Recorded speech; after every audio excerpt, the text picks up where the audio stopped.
Magandang hapon po muli sa ating mga viewers, Luzon, Visayas at Mindanao.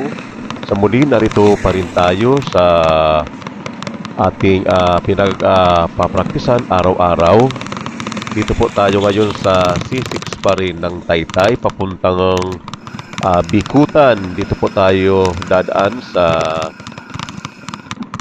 kahabaan naman muli ng C6. Ayan, dito tayo ngayon sa Taytay, sa boundary ng Cainta, Taytay, Adin Pasig. So ito po ay C6 na po ito, Taytay, Adin Pasig na po nakakasakop nito. Patungo tayo sa dulong-dulo ng kalsadang ito sa Taguig, Lakeshore tayo pupunta ngayon. Ayan, sa may mga floating restaurant.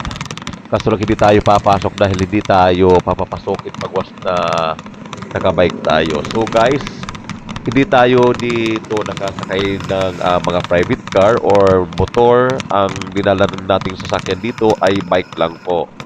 Everyday po ay ginagawa natin ito para sa ating kalusugan din, kaya nagbabike tayo. Marami namang ang nagbabike dito, hindi lang ako, napakarami po. Salubong-salubong po dito, sunod-sunod at salubong po ang mga nagbabike dito.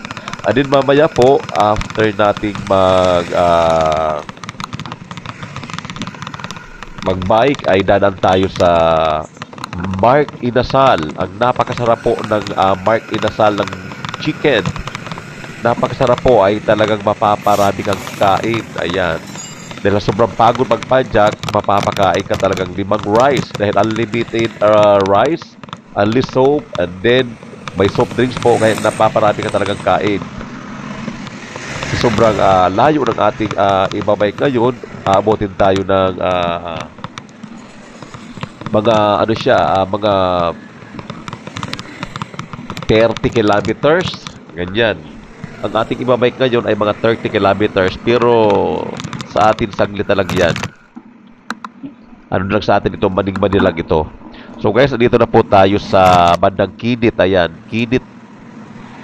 Ayan, sa Kinit Pasig na po tayo. Ayan, naakyat tayo ng tulay. Dati po, noong 1997, talagang nakakatakot dito dumaan. So kahit mga year 2000, ayan, nakakatakot dito. Wala pa tayo, hindi pa tayo dumadaan dito nung time na hindi pa simentado rito. Talagang duman ako rito, delikado talagang dito. Itinatapon yung mga kaliwat kanan. Alam nyo na dyan. Yan sa baba, ayan, dyan po ang Pasig River. Ayan, papuntang Manila Bay.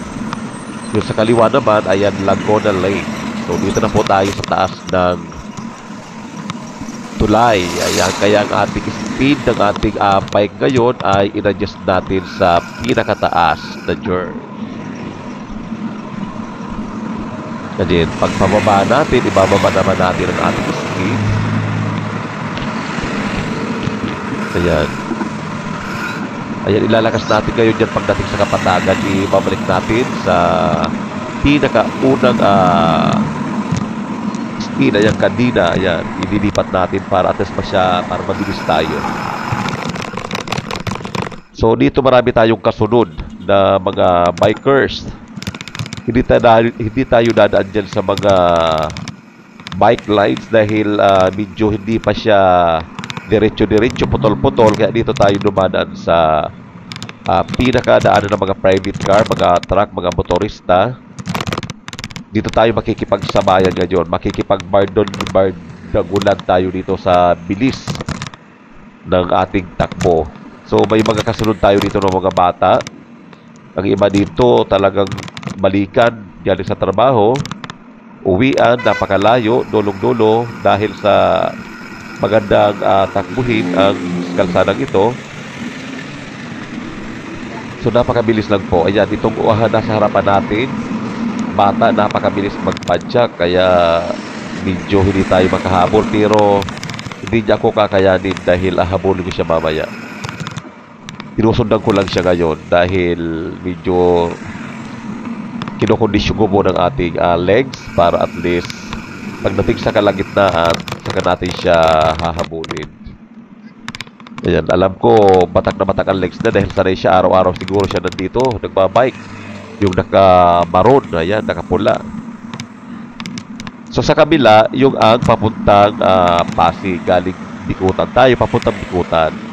So yan sa kaliwa, makikita nyo dyan po ang maraming kumukuha ng mga nag-harvest ng mga gulay, ayan mga kangkong, ayan dyan po sa bandang kaliwa. At then sa kaliwa din, andyan po ang Manila, Laguna Lake. Matatanaw mo dyan ang Binagunan, Taytay, Agudo. Ayan po sa kaliwa. Ayan, bata. Itong bata talagang hindi niya ako kayang iwanan ng malayuan dahil kung sa bilis ng padya, kayang-kaya ko siya talunin. O hindi nyo nahalata, parang hindi ako nakabike dito, ano? Nakabike lang tayo rito.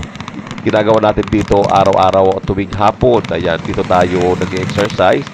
Ito ang ating training